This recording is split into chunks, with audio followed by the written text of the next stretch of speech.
Welcome, welcome. This is the sick J. Dyer himself. Are you available out there? Can you hear me?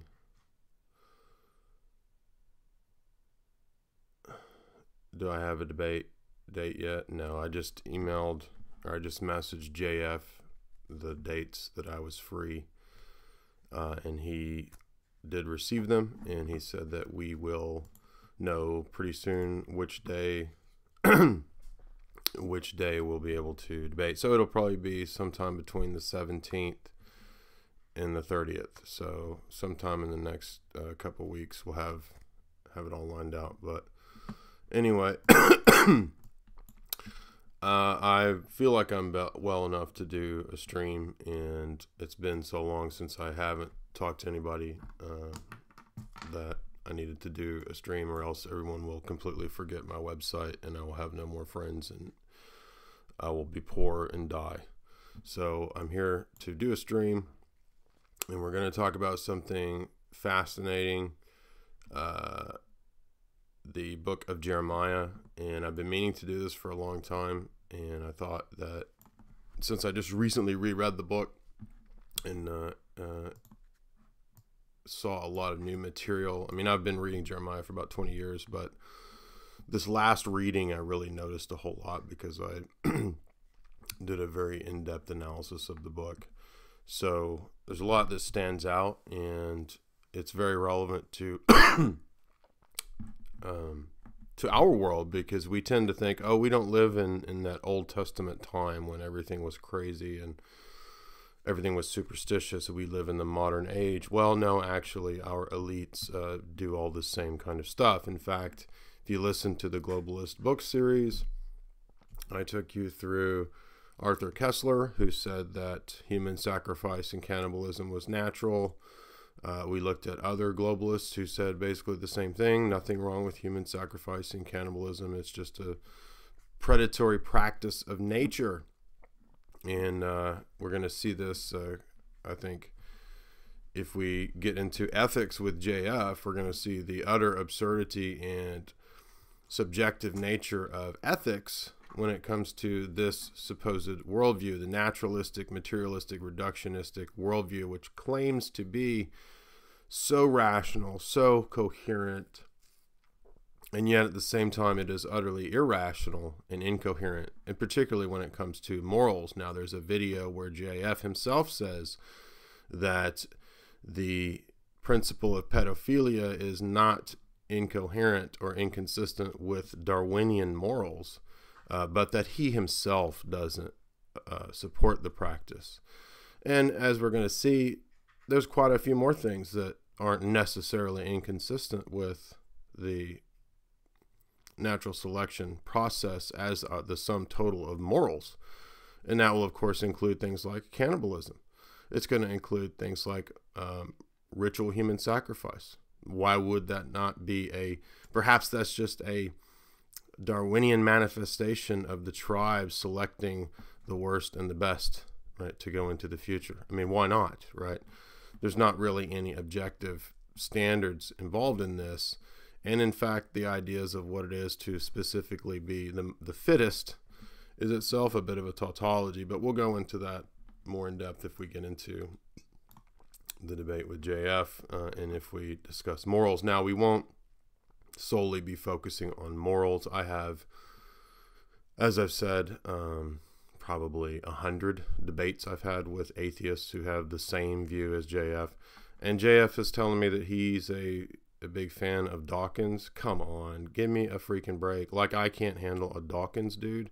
That is the most basic bitch, easy to refute level stuff. And I've listened to several of JF's debates now. I've listened to about 5 of them, I think. And I'm not hearing anything that isn't going to easily be dismantled.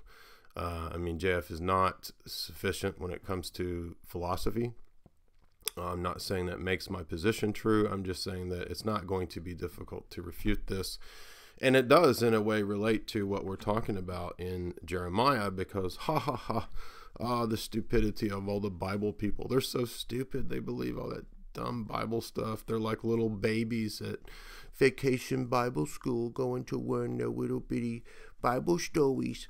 And yet, what do we see? A world where the elites practice cannibalism, and we see giant mass baby part operations with Planned Parenthood, and so and they do it for ritual purposes, according to some of them.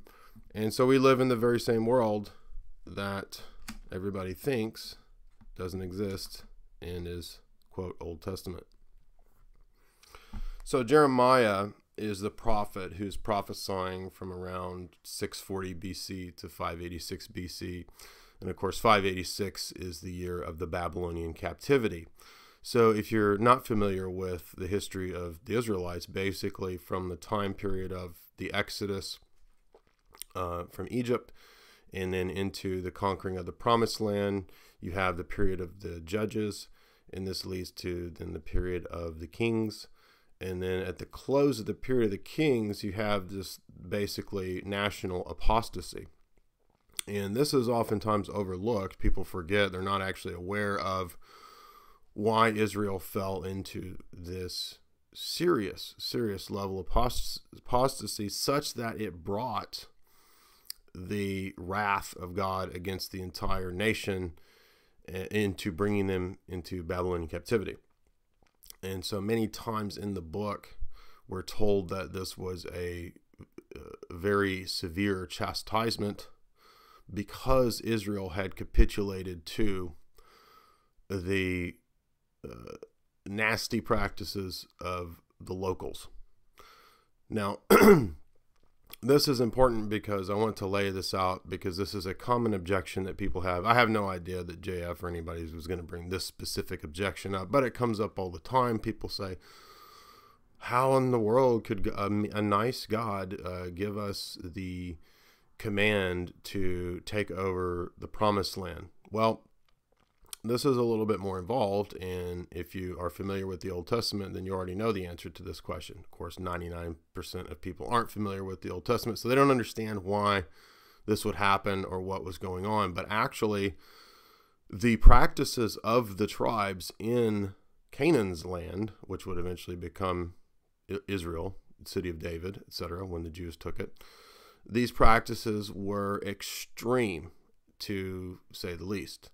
They were engaged in bestiality. They were engaged in human sacrifice, cannibalism, child sacrifice. All of these practices, which actually are listed in Leviticus as the reason why they're being expelled from the land. So when God gives the covenant to the Israelites, and the Israelites basically enter into a wedding relationship with God, this covenant, this deal is based around them not committing the practices of the tribes that inhabit the land when they are to be expelled. And it says that the land will vomit out the inhabitants because of these practices. And so these practices, as I said, include all the above, cannibalism and so forth. And Israel is specifically warned. This is key to understand. This is why God's not unfair about this.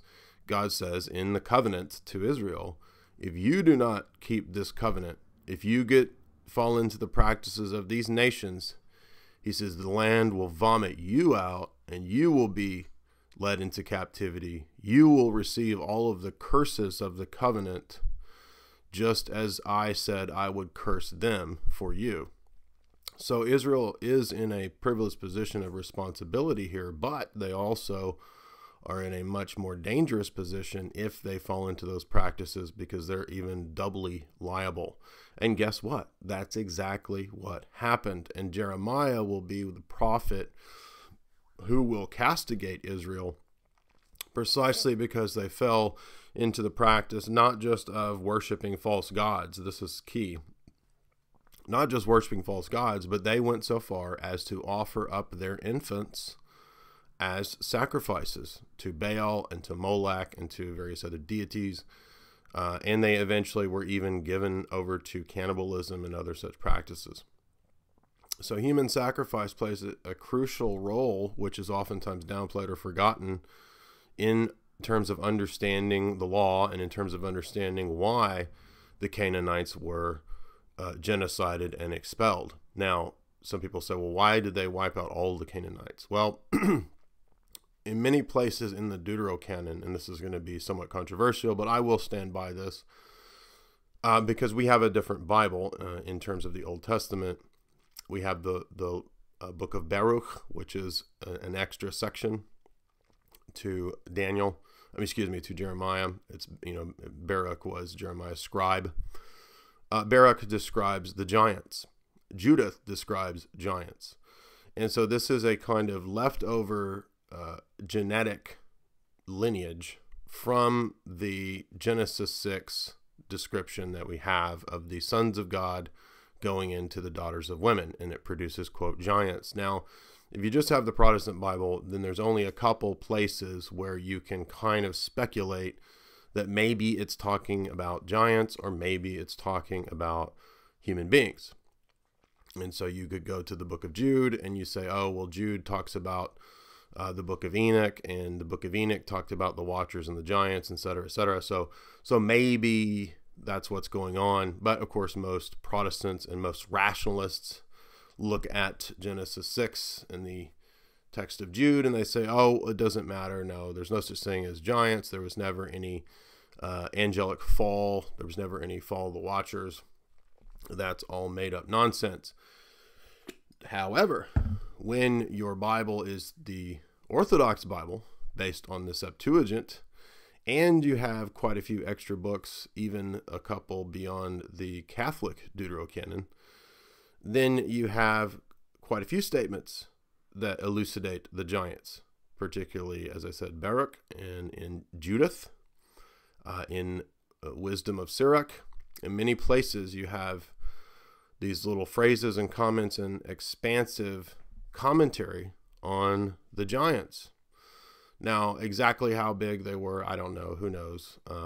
Could there be archaeological evidence? Supposedly, people have found very large skulls. In fact, I've even found on the U.S. government's website, yes, I kid you not, you can look up papers on biblical gigantism, and they will try to trace lineage. Like the National Institute of Health has done studies on how there might have been genetic variations on different people groups in the ancient Near East, and how this was perhaps the result of, this is how Goliath was like 13 or 14 feet tall or whatever.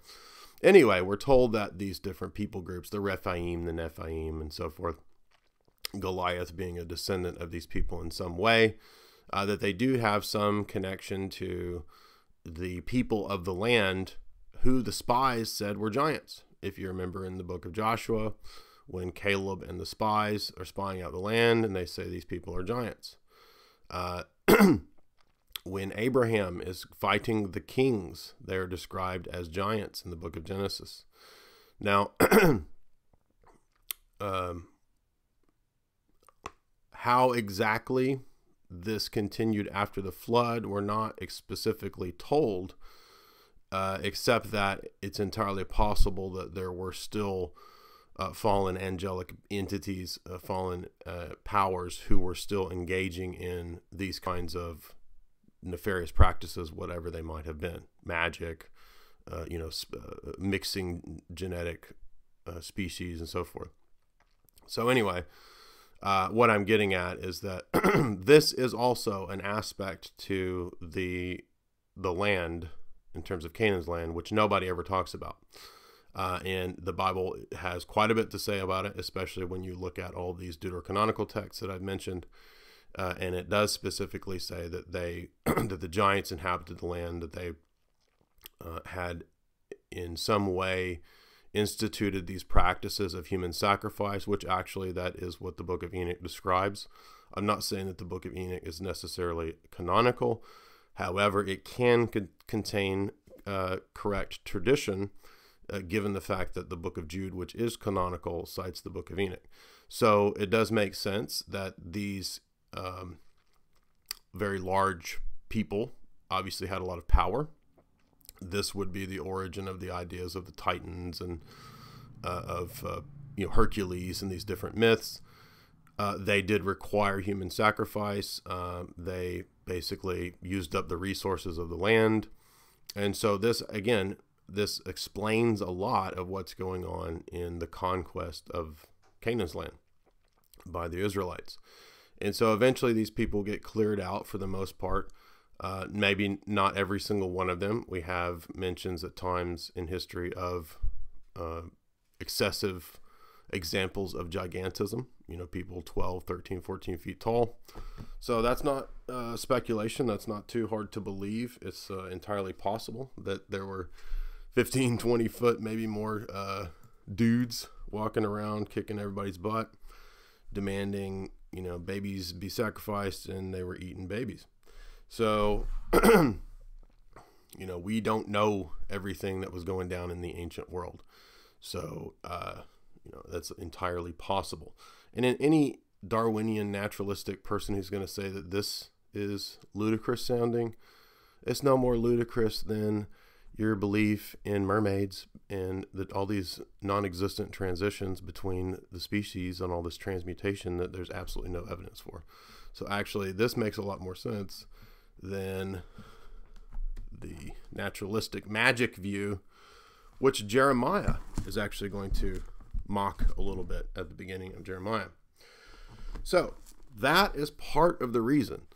It's a long-winded, detailed explanation, but it's part of the reason why the expulsion of the land included the totality of the peoples, because most likely there was some kind of genetic mistake and aberration that had really messed these people up, and thus it was better for them and for all people ultimately that they be done away with.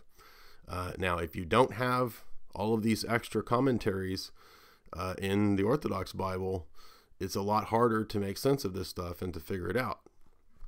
So I think we have the solution there. We also have the solution with 2nd and 3rd Maccabees too, in terms of the intertestamental period. And as we're going to see, this is actually going to help us understand the book of Revelation. A lot of people have been asking, when are you going to help make sense of the apocalypse? Well, one way to do that is that you have to also understand the prophetic texts of the Old Testament: Ezekiel, Zechariah, Isaiah, Jeremiah. And specifically because in many places Jeremiah is going to talk about Mystery Babylon. Now everybody knows that the book of the Apocalypse has, in chapter 17 and 18, the discussions of Mystery Babylon and this great city that falls and so forth. And we're going to see that it is actually Israel that will become Mystery Babylon. You see, throughout the Old Testament, it is the enemies of God's people, Egypt, Babylon, right, that are the images of idolatry, paganism, whoredom, etc., etc. And then by the time that Israel is prepared to crucify Christ, they become Sodom, they become Babylon, they become Gomorrah.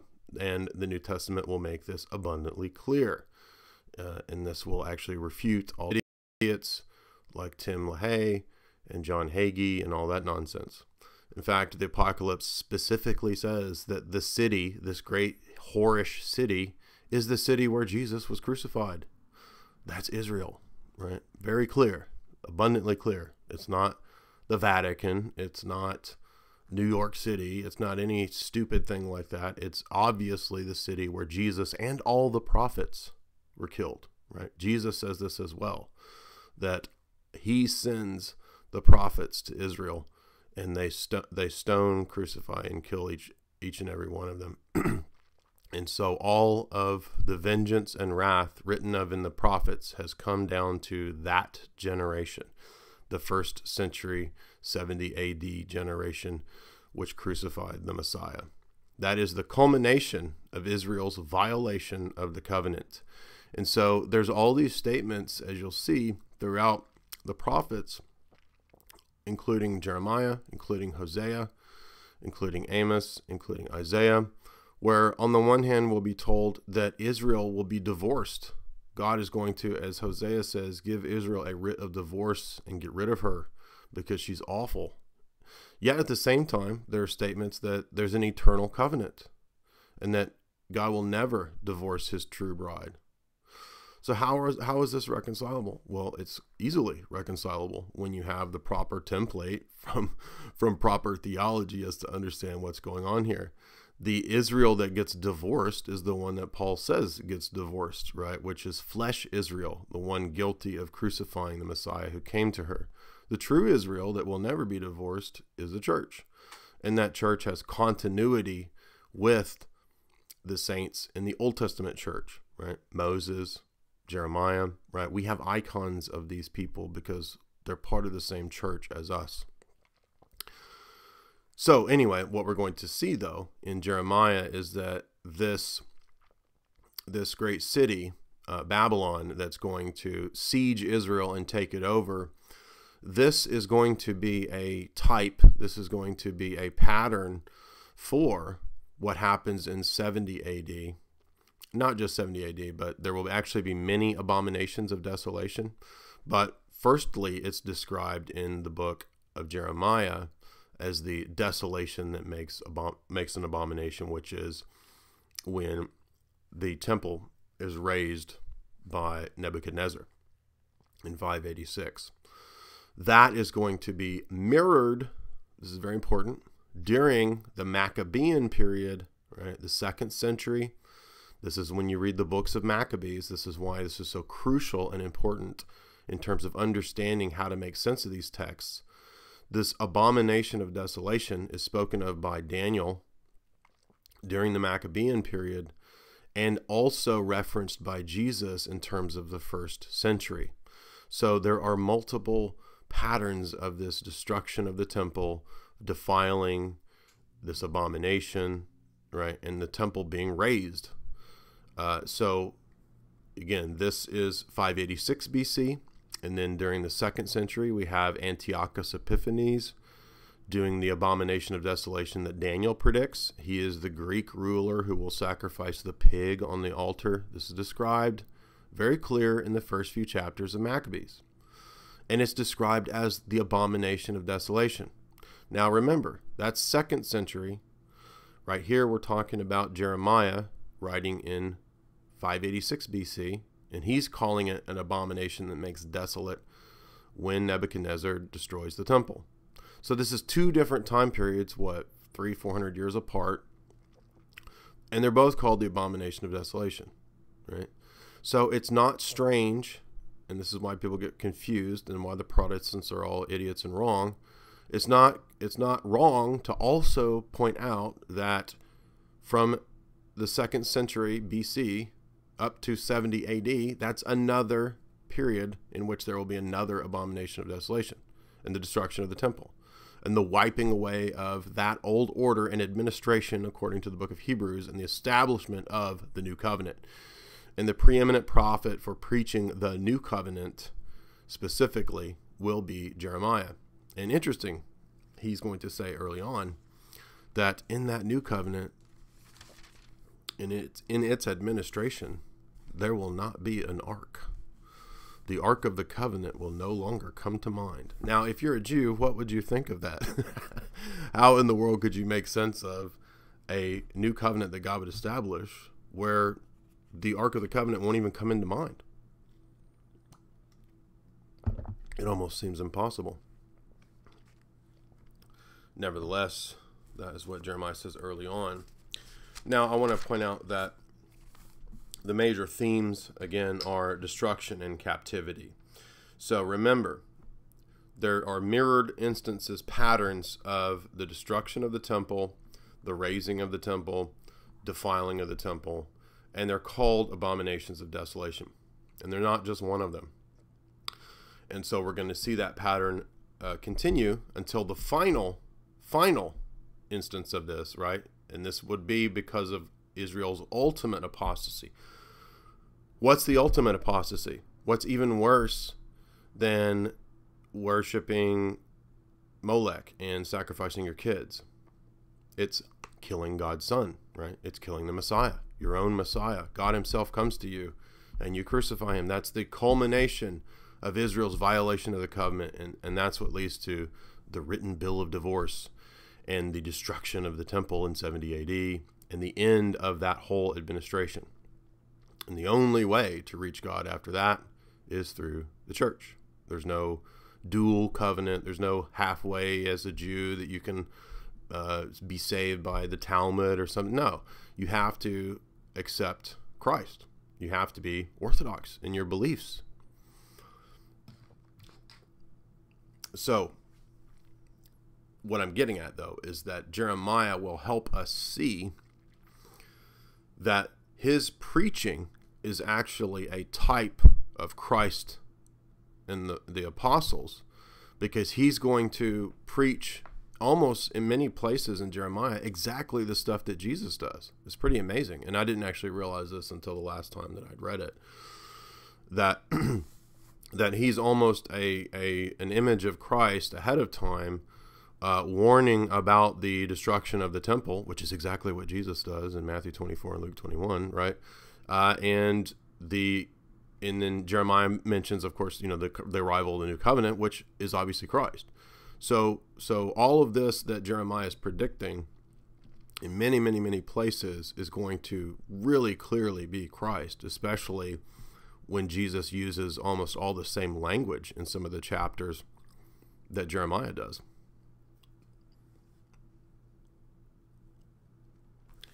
So destruction and captivity, the fulfillment of Israel's sins as on the basis of their unfaithfulness to the covenant relationship. The covenant was that they had to expel the people in the land and live according to the moral law, according to divine law, and according to the Mosaic law.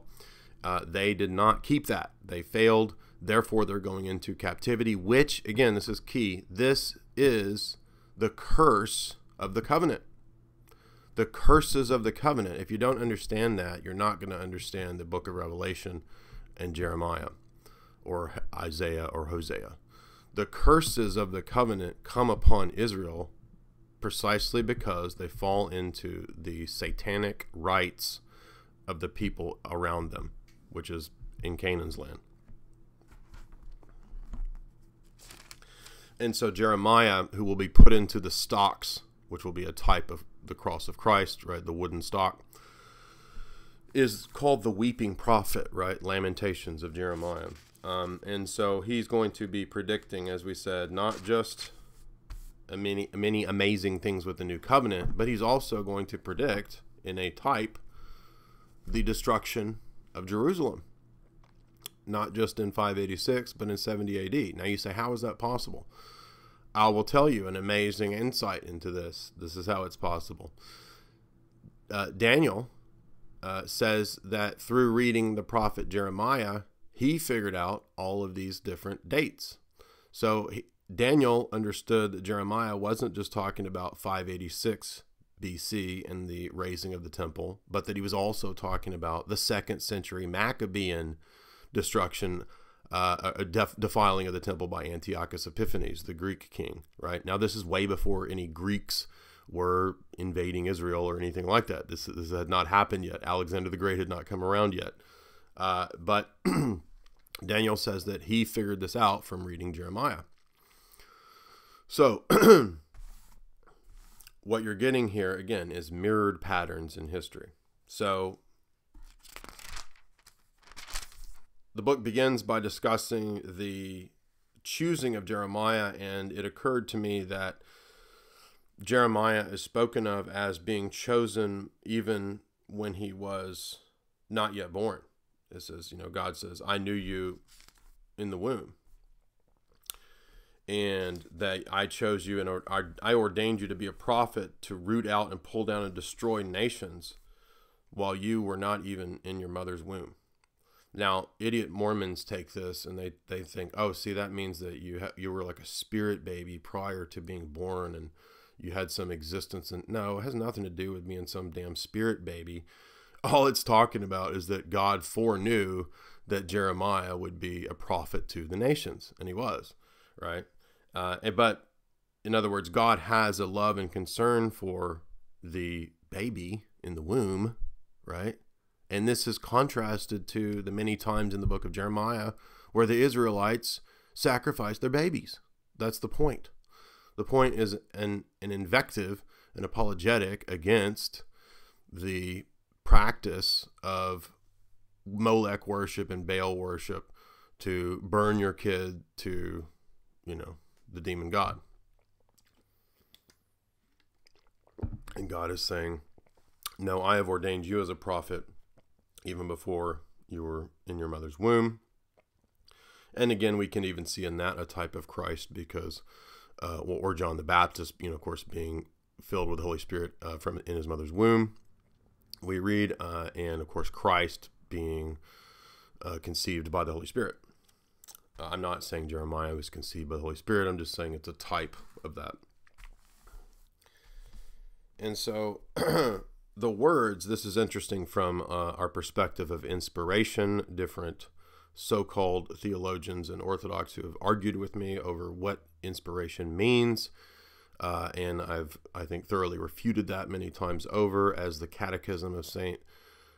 Metropolitan Philaret says, that when the Creed says that the prophets spake by the Holy Spirit, this is to deny the heretics who denied inspiration of the Old Testament. And some so-called Orthodox do this, whether through ignorance or through bad will, I don't know. But we have an outline of exactly how this inspiration goes down here early on in Jeremiah. And Jeremiah is given the words from the Lord, right? And they're to be written in a book, as we read eventually throughout the book of Jeremiah. Towards the end of Jeremiah, they're written down. The king tries to burn the scroll. It just gets rewritten, and the king dies. So that's what happens when you try to fight against inspiration. Point being is that Jeremiah says, I don't know how to speak. I can't do this. And God says, don't worry about it. I have sanctified you and established you as a prophet to the nation. I will give you the words that you will speak, and you will only speak what I command you to speak. Do not be afraid of their faces. Do not be ashamed. I am with you to deliver you. And the Lord reached out his hand to me, and he touched my mouth and said, I have put my words in your mouth. I'm setting you over nations and kingdoms, to root down and to pull, destroy, to rebuild and to plant. This is one of those stupid misused texts that Nick Fuentes and others try to use of the papacy. It has nothing to do with the papacy. God's not telling the Pope that the Pope has universal jurisdiction to tear down all kingdoms, and that's not what this is talking about. It's a statement to Jeremiah. It's not a statement to Frank in Rome. So nice try on a terrible lifting out of the context to try to use this of the papacy. But what we see again is a very obvious and self-referencing explanation of what inspiration is. Inspiration is God himself giving the message to the prophet. He puts the words in the prophet's mouth, as the Catechism of Metropolitan Philaret says. Very easy, very simple. This is not difficult. We don't have to have PhDs to try to figure out how we can be Orthodox and deny inspiration of Scripture. It's very obvious. It's very clear. And the Creed itself says it. If you have a problem with that, your problem is with the Creed, and you need to get out of my face. So as we move on to looking at chapter 2, we see that the worship of Baal, as we said, had become rampant in Israel. Let's look at another mistake that people make, where they tend to think that the Old Testament doesn't have Satan. Actually, it has Satan in many places. This stupid mythology, I don't know where people have concocted this idea that there's no such thing as devils or spirits in the Old Testament, that this is a New Testament Christian invention. No, the Old Testament is full of demons. And in fact, early on here in Jeremiah, we have mention of the spirit Baal, who wanders about burial places calling out. Baal's voice cries out, right? It's clearly spoken of as a demonic entity. Now, this is not the only instance in Jeremiah where spirits are spoken of. There are going to be several. But interestingly, it's a little more clear in the Septuagint version. Now, if you have the Protestant version of Jeremiah, it's based on the Jewish Masoretic text. If you have the Orthodox Bible, it's based on the traditional Christian Old Testament of the Septuagint. But setting that aside, we see in chapter 2:26, the sons of Israel, their kings and their rulers. Let's see what kind of religion this Baal religion is. Their kings and rulers, their priests, and even their prophets shall be ashamed, like the shame of a thief. For they said to the tree, you are my father, and to the stone, you begot me. They turn their backs to me and not their faces. And in the time of their evils, they will say, help us, save us. But where are the gods that you made for yourselves? What does JF say? JF turns to the tree and he says, you are my father, you have begotten me, I am begotten of the tree and the fish. I am the creation of Mother Nature, but Mother Nature is not real, it is all just immaterial forces. There's a little bit of my Inspector Clouseau, JF impersonation there. Yes, the ancient pagan religion here of generative principle worship here and human sacrifice is the same as basic evolutionary thought, right? I am just a manifestation of the tree, of the stone. We're all begotten of nature. And so therefore, as I said to Tim Kelly in the Tim Kelly talk about Luciferian whatnot, that if death is natural, then it just goes to show that death should also be worshipped. I mean, in other words, if death is natural, then it's just as important and powerful a principle as life. And so therefore, it's also just as eternal. And so death and life are flip sides of the same coin. There's not one better than the other. They just are. All actions are equal, as Crowley said, right? And so death is life, life is death. It doesn't matter. Either one doesn't matter. There's no way to adjudicate one better than the other. You might like being alive, but so what? The vast machine of empty nothing universe does not care what you like. And you're a blip on the radar screen. You're going to be here and gone into infinite nothingness, and so it doesn't even matter. By the way, won't that be fun when I get to ask JF that? Very, very simple way to refute that, right? Very simple. All you say is, hey, is ultimate reality meaningless? The universe? Yes, the universe is ultimately meaningless. Is your life ultimately meaningless? Yes, ultimately my life is meaningless. Does that mean that all of your arguments are also meaningless?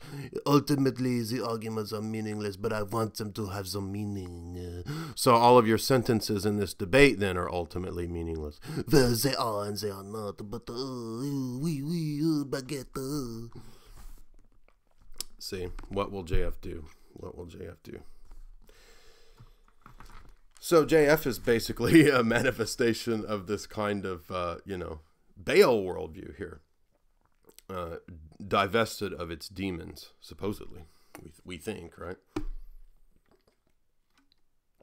Although I don't guess the Planned Parenthood people they don't seem to be divested of their demons. But yes, so the ancient pagan view is essentially just the same as modern evolutionary thought. And it's all based on the most flimsy bunch of nonsense you've ever heard of. Anyway, we'll get to that, I'm sure. So Israel is completely defiled. They've completely given themselves over to these pagan rites. And we have in the midst of this early on in chapter 3, a prophecy of the church. What? Yes, in the midst of all this, and again, this is not me making this up. The Jews would say, oh, this is a messianic prophecy. It just has nothing to do with the Gentile church, even though every one of these prophecies talks about a Gentile church. We read here in Jeremiah 3, return, O sons who have turned away, and I will rule over you and receive you, one from a city and two from a family. I will lead you into Zion. I will give you shepherds according to my heart, and they will thoroughly shepherd you with actual knowledge. It will come to pass that if you multiply and increase in the land in those days, they will no longer say the Ark of the Covenant, for it will not enter into your heart, nor be named nor visited, nor will any be done that day. Nor will this be done any more. In those days and at that time, they will call Jerusalem the throne of the Lord, and all the Gentiles will be gathered to it. and they will no longer walk after the reasoning of their own evil hearts. In those days, the house of Judah will walk with the house of Israel, and they will come together in the land from all the countries to the land that I gave as an inheritance to their fathers. Now,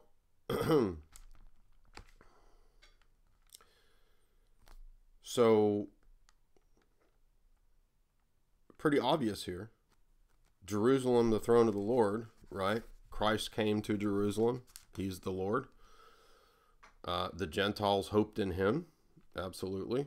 And in this new Jerusalem that we're talking about here, the Old Testament administration of the temple and the Ark of the Covenant will not even be thought about.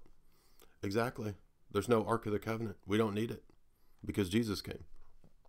We don't need the temple, and we don't need animal sacrifices, and we're not worried about some building in Palestine because the church is in all the nations. That is the Gentile version of Jerusalem, right? Grounded on the foundation stones of the 12 apostles. Abundantly clear, abundantly clear. This also, by the way, shows all the evangelical idiots are wrong, that there's not going to be a rebuilt temple. We don't need that anymore. Read the book of Hebrews. There's not going to be another Ark of the Covenant rebuilt. It's not secretly, I mean, maybe it's in Ethiopia. I don't think so. But even if it was, it doesn't matter because it doesn't have any purpose anymore because the reality has come. The shadows have been done away. The temple, the Ark of the Covenant, those were the shadows for the realities that have now come. And you would think that Jews would see this. If you heard my New Testament talk, we saw how many examples in Isaiah predicted the nations out to the farthest ends of the earth being converted to worshiping, right, the God of Israel. Well, that's happened for the last 2,000 years. And you would think that all the Gentiles being gathered to to worship the God of Israel through Jesus would be obvious, but no. And let me read a little bit more here. I declare that I will set you among children and give you a choice land, the inheritance of Almighty God of the Gentiles. I will declare that you will call me Father, and you will not be turned away from me. How will the Gentiles call him Father? Nevertheless, as a wife rejects her husband, so the house of Israel has rejected me. The house of Israel has rejected God, but God will be called the Father of the Gentiles. Wow. From a sound of the lips they heard bitter crying and entreaty of Israel, because they did no wrong in their ways and forgot their holy. They did wrong in their ways and forgot their God. Return, O sons, return, and I will heal your ruin. So now the book moves on to discuss the Lion of Babylon in chapter 4. Now, again, if you're using the Protestant book of Jeremiah, it's going to be a little different. The chapters are going to be off. There's actually some more chapters in the Protestant Masoretic text version of Jeremiah than there are in the Septuagint Jeremiah. So you're going to be a little confused, but, you know, I don't know what to tell you. The Lion of Babylon that's discussed here is the Lion of Daniel 7. Okay, so what Daniel's talking about in Daniel 7 about the 4 beasts that we covered in my Daniel talk, it's the exact same thing as what we're talking about here.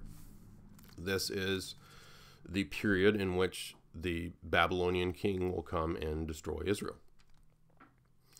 And what we understand here is that this abomination that's mentioned, right, it is called Abomination of Desolation, as I said, is very easily explained once you understand the time periods of these different prophets, right? So Daniel and Jeremiah are talking about the same things. They're talking about the same time periods, right? And they're talking about up to the coming of the Messiah. That's the final time period. That is the end of days when Jesus comes. It's the end of days, right? The last days.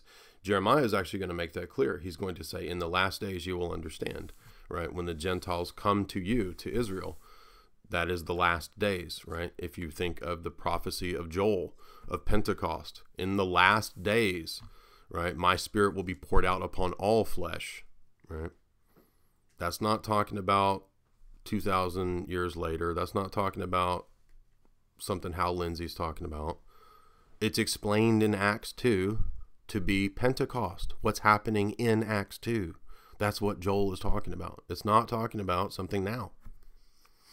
Well, except the whole time period is now. In other words, the last days is the entire period of the church. In other words, from the establishment of the church, right, in 33, the crucifixion and resurrection of Christ, into the church fathers, up to the Middle Ages, and to now, we still live in that time, that same time period of, quote, last days.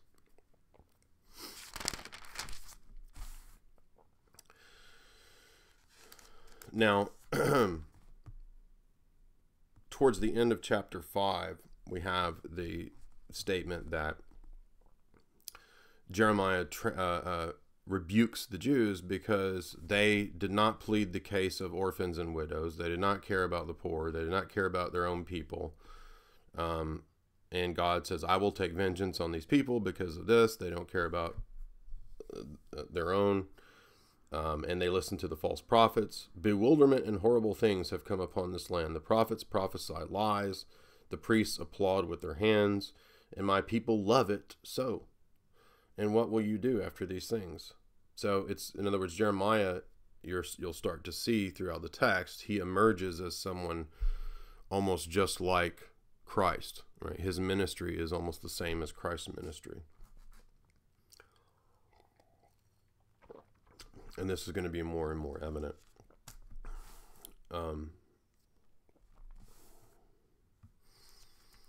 Basically their whole culture had turned evil. And this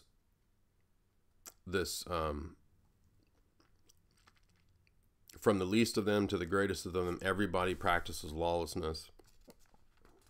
I mean, it almost sounds like America, right? You have another prediction in chapter 6 of the Gentiles. Israel has rejected the law. The Gentiles will not reject it. They will hear it in verse 18. And this is why many of these Old Testament prophecies are actually cited in the New Testament as being fulfilled or starting to be fulfilled when Christ even intimates that the covenant will be opened up to the Gentiles. Okay, so if you remember, like in the book of John or in the book of Luke, you have quotes from Isaiah about the light to the Gentiles, Jesus being the light to the Gentiles. Okay, that's not the only examples. There's dozens and dozens and dozens of prophecies just like that, which even Jews admit is about the Messianic period, right? Which, again, shows that this is all talking about the same stuff. It's not talking about 2,000 years after the coming of Jesus. It's talking about when he came, right? That's when the church fathers started converting the Roman Empire. That's when the gospel went out to all the world and is still going out now. So the Gentiles will hear and Israel will not hear. So we even kind of have an intimation of what's going to happen in the first century, that the Jewish nation as a whole, not everybody, because obviously the early church in the book of Acts, it's almost entirely Jewish, right? But the nation of Israel as a whole will reject Christ. And that will be the means by which God opens up the covenant to the Gentiles, as Paul explains in Romans 11. We also have the interesting proof and explanation. A lot of people have the wrong idea that the Old Testament taught that you could be saved through animal sacrifices. No, it didn't. It never taught that. That's total nonsense. And in fact, Jeremiah says very clearly, you can't be saved through animal sacrifices. How could you? That's ridiculous. There's no exterior blood rite that can change your inner man. And that's why Jeremiah many times over preaches the exact same thing that Jesus did: circumcise your hearts, right? This is why Jeremiah almost is kind of an early version of the anti-Talmudic movement, right? Because there already was Jewish tradition that was becoming ossified and was becoming a precursor to the Pharisees. And so Pharisaic Judaism is what would eventually become Talmudic Judaism Pharisaic Judaism kind of originating from Ezra. However, that does not make Ezra a bad guy. What it means is that that model of scribal and synagogal worship would eventually become the Pharisaic tradition. And even in Jesus' day in Matthew 23, he upholds the Pharisaic tradition. He says that they were the appropriate successors to Moses. So he's pro-Ezra, obviously. Ezra was a prophet.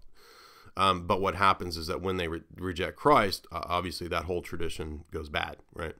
And it's completely, it's a husk, right? The husk has been thrown away. We have the reality, the husk is done.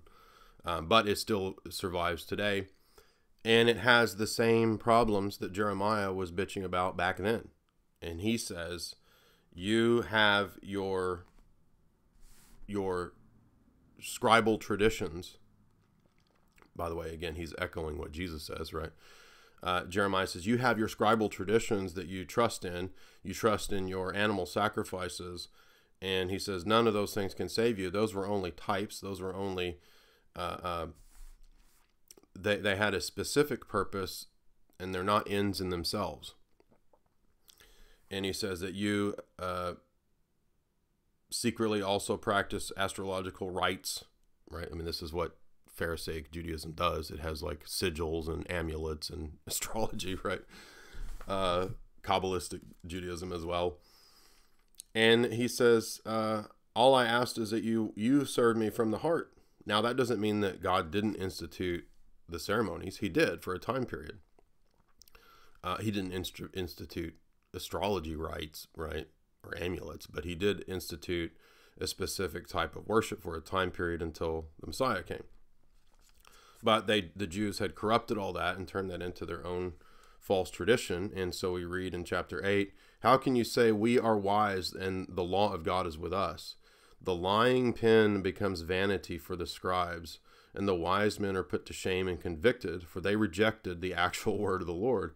And what wisdom is therefore in them? I will give their wives and their fields to others as an inheritance. I will gather, and it's in other words, he's saying that the destruction from Babylon is going to come.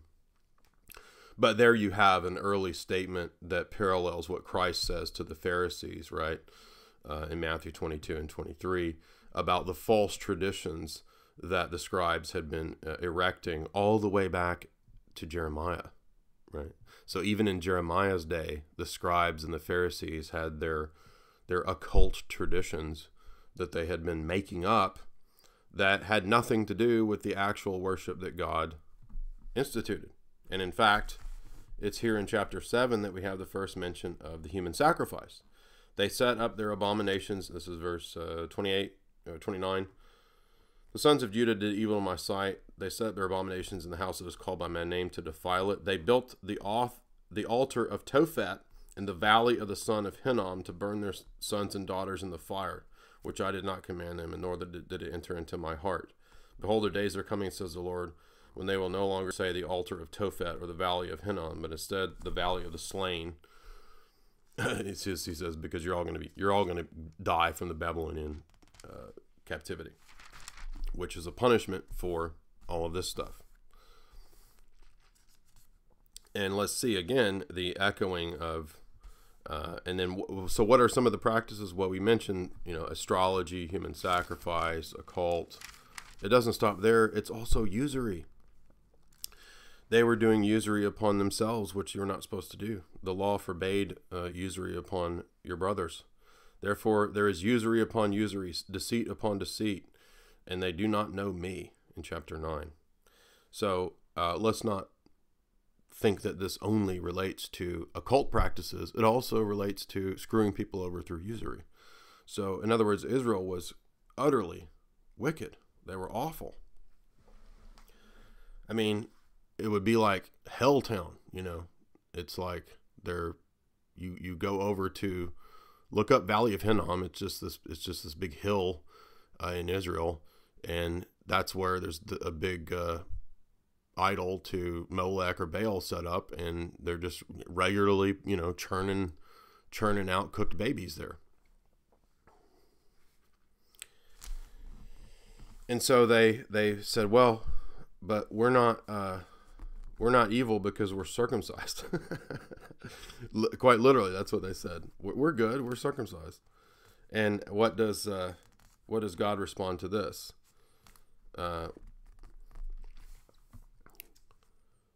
Behold, the days are coming, says the Lord, when I will visit upon all the circumcised their uncircumcision.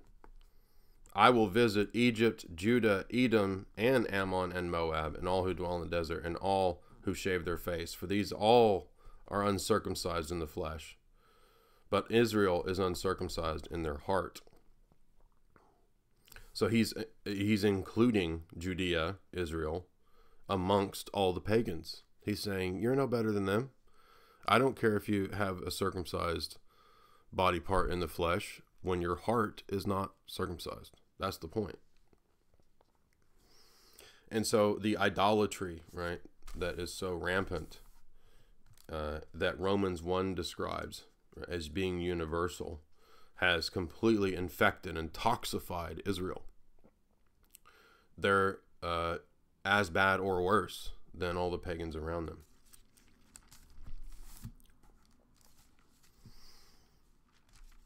We have in chapter 10 a prophecy of a coming tabernacle where God will dwell amongst them. That is a prediction of Christ. The body of Christ is, in a sense, the tabernacle of God. And we also see imprecatory prayers, and that is, in other words, that it's not wrong to pray against your enemies. Many people are confused about this. There are countless imprecatory prayers in Orthodox prayer books. Shouldn't even be in question. But lame American Orthodox oftentimes are scared of this, or they get mad about it. They don't know their Bibles. So, conspiracies. In the midst of all this, Jeremiah says it's a conspiracy. It's an occult conspiracy in chapter 11. Read aloud the words, these words in the cities of Judah and outside Jerusalem. Hear the words of the covenant, do them. But they didn't do them. God said to me, this is a conspiracy among them, among the elites of Judah and Jerusalem. So the elites of Judah and Jerusalem had formed an occult conspiracy to worship demons and to sacrifice their kids in the valley of Topheth and Hinnom. And they become a wicked vine. You have a parable of the vine, right? In chapter 11, this mirrors the parable of the vine dressers according to Jesus. The vineyard and the garden, right? Grown up with weeds. This is rife throughout the New Testament.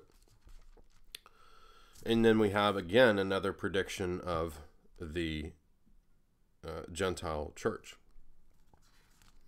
When I say the Gentile church, that doesn't mean that there can't be Jews in the church. It just means that the majority of the nations after 70 AD, after the resurrection of Christ, they're going to be Gentiles, right, who accept Christianity, because as a whole, the Jewish nation rejected it.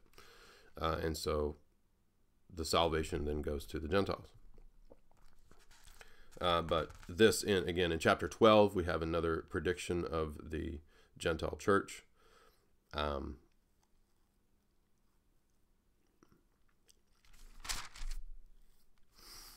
there's going to be many of those. Another interesting principle here, the new wine in the wineskins. This is another analogy that Jeremiah uses, that Jesus uses.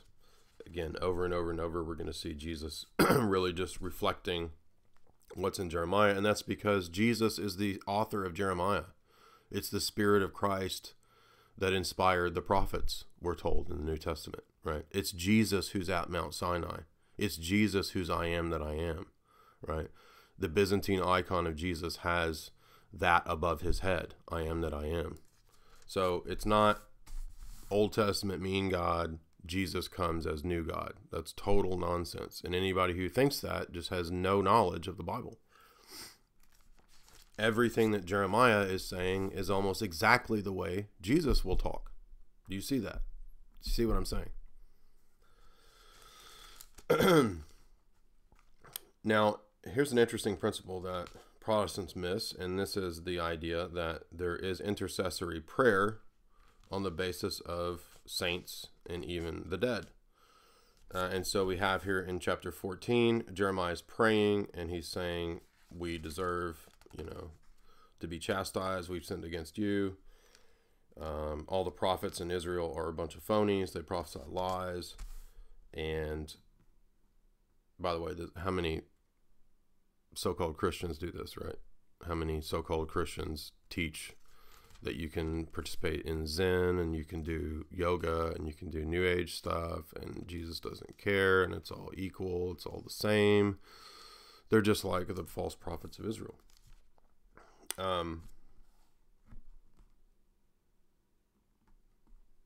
We have here in 14 the statement that the Israelites had broken the covenant, and God is saying, please don't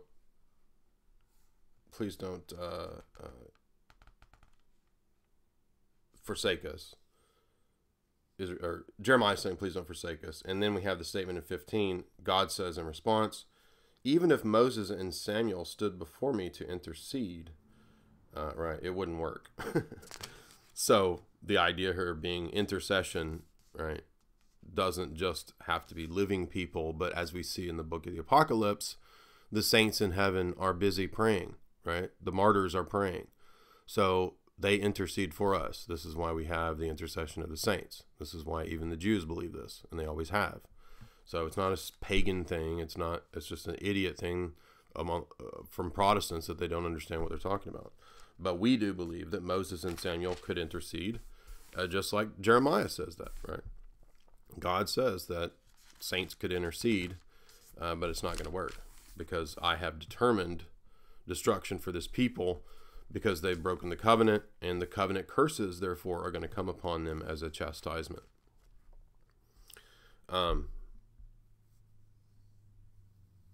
So we have some intimations and hints in this chapter as well of the crucifixion in verses 9. This is chapter 15, verses 9 and 10.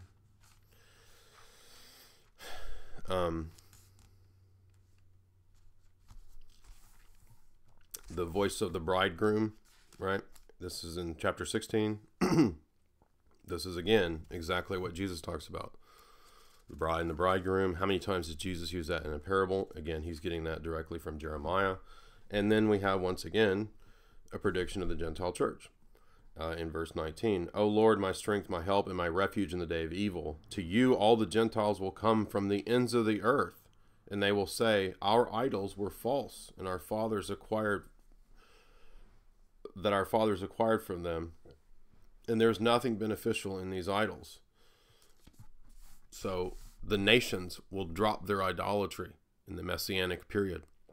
What have we seen for the last 2,000 years? Forsaking of idolatry and accepting of the worship of the God of Israel through Christ. In the next chapter, we have references to Proverbs, which actually forms a vindication of other verses in the Bible, which actually shows, in other words, that the Bible can be at times self-attesting. It can vindicate other sections of the Bible. So he's actually referencing various proverbs, which shows us that proverbs weren't necessarily just made up. They were what they were. There's a reference to the Psalms in chapter 17. And you'll notice that the warnings here to all of these other nations, as we start to see other nations being subject to Jeremiah's prophecies, this shows that the moral law applies to all the nations. Right now, I'm saying this because I had a debate with a Hasidic Jew one time, and he was like, the law applies to Israel. God doesn't care about what happens to Gentiles. Well, how many times does the book of Jeremiah say that all of these nations are guilty for all of their apostasies and their crimes? Many times, right? Which wouldn't be applicable if the law didn't apply to all the nations. It does. Now, the ceremonial laws apply to aspects of what was to go on in Israel, right? Like the Jubilee and the letting the land lay fallow and that kind of stuff. Obviously, that doesn't apply to all nations because it's about the land in Israel. But the moral aspects of the law do apply to all nations. It's always been wrong to practice idolatry. It's always been wrong to murder. It's always been wrong to hate, right? All of these things, because those are reflections of the moral law. We have again the statement in chapter 19 of the importance of the occult to apostate Israel. You see, again, this is not just happy little pagans dancing around naked in the forest. No. They're not doing that. They're on to, like, the Pizzagate level stuff. Like, they're on to burning their children in the graveyard and eating them. Right? The gate of Karshith, it says, where you burn your sons. And all the elders and all the priests go out there to burn their children to Molech and to Baal. The graveyard of slaughter. And what's interesting is that God says that I'm going to actually make all of Israel like the graveyard. The whole place is going to become the graveyard of slaughter. So you like this so much, I'm going to shove all of this down your throat. You want death, you want dead babies, you want piles of carcasses. How about I just give the whole place over to it? And this is a common principle in Scripture, right? This is what Paul says in Romans 1. When you give yourselves over to evil, you get your fill of it. And so the evil that you want becomes the thing that is the punishment, right? So it's not that God's mean to you. God's giving you what you want. And this, by the way, shows that there's nothing inherently wrong with the principle of Eya, Asher, Eya. There's nothing wrong with the principle of eye for an eye, right?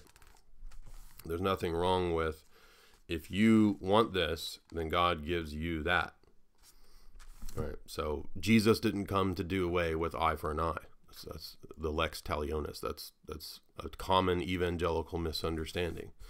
He didn't change that at all. That's why numerous times in the New Testament, Jesus says, you're going to get what you deserve. That's eye for an eye. Now, what is he talking about in Matthew 25? He's saying that you can't on your own as an individual exact eye for an eye vengeance. No, you're not allowed to do that. That does not mean that you can't practice self-defense. Jesus himself practices self-defense at times.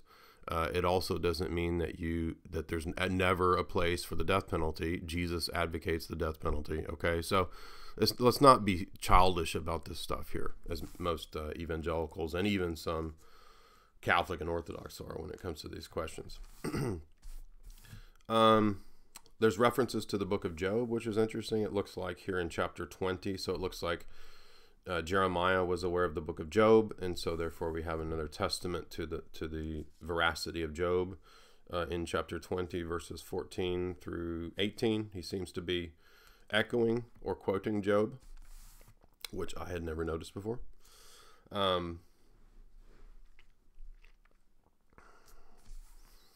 There is a psalm here that seems to be most of the psalms, if you aren't familiar, by the way, are quite obviously about Jesus, right? The crucifixion and all that. Pretty obvious if you're, mildly familiar with Christianity, that the psalms prophesy Christ, right? His crucifixion, resurrection, etc., and the church. And you have some psalm-ish type verses here in Jeremiah. So just interesting to see Proverbs, Job, Psalm, referenced or hinted at.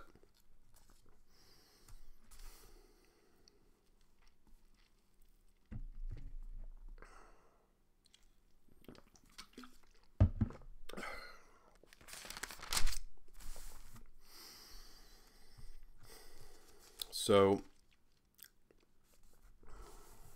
here's what I was getting at. If we look at 23, Jeremiah 23, we have the statement of the righteous Orient. The righteous Orient. Jesus is the righteous Orient. He is the David of the righteous Orient. And he is also called the Lord our righteousness. And so this in chapter 23 is a clear prophecy of Christ. And it's fulfilled specifically when Christ is resurrected and ascends into heaven. And that's why we see the restoration, the time of restoration, here in verse 8, that is referenced in the book of Acts as the resurrection of Christ. Christ is the light of the East, right? As it's worded in the Septuagint. Very famous prophecy here. We have here in the same chapter as well statements of God being omnipotent and omniscient, right? All now, all knowing, all powerful, and all present. And it is in this same chapter that we have the mention of the true shepherd, the righteous Orient, the light of the East, the King of David of the East that's coming, right? It's not David, it's a new David. It's the Messiah. He's also called the true shepherd. Well, Jesus is saying that in John 10.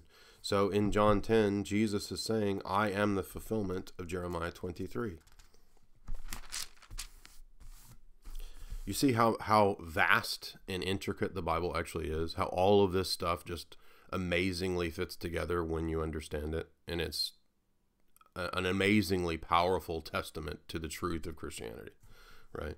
Now, the atheists, the naturalists, they don't know any of this, which is interesting because, if you wanted to debunk something, at least you would think you would want to know this stuff to debunk it, right? How would you debunk this stuff? I don't know. I mean, we saw before, how would you debunk even the late liberal dating of Daniel, right, or Isaiah?